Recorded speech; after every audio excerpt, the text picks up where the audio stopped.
What's up everyone, Coach Tony at Bonvac Strength, and today I'm going to talk about a misunderstood squat cue and how you can change that and change the way that you think about it to improve your technique. So a lot of coaches will tell lifters to pull their elbows down or pull their elbows under the bar when they squat, and that's the right idea, but oftentimes in execution it doesn't work very well, or it can actually make the lift worse. And I'll show you what I mean. So get your elbows under the bar is a way to try to keep the torso tall, because oftentimes your elbow position and your torso position will mimic each other. So if I have my elbows under the bar, my torso is very likely to stay upright, versus if my elbows are pointed backwards, I'm more likely to lean forward. So we might think that elbows down is a desirable thing, which again, in theory is correct.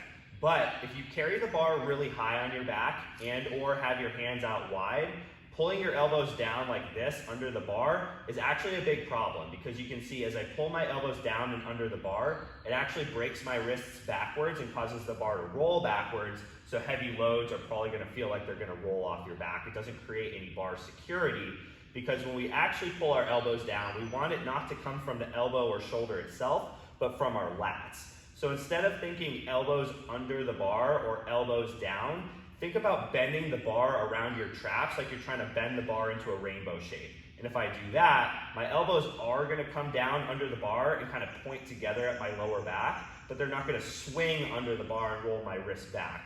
So this works with a narrower grip as well. The narrower you get, the more upper back tightness you're going to create. And then by pulling the bar down across your traps and bending the bar in half, it's going to get those elbows down to a certain degree. They don't need to be perfectly under the bar, but it's going to create a lot more bar security than simply thinking about swinging the elbows under the bar. So if you're having a hard time with your elbow position and you're trying to get your elbows down and under the bar and you don't feel like it's creating any extra upper back tightness, think about bending the bar around your traps instead of just swinging your elbows underneath.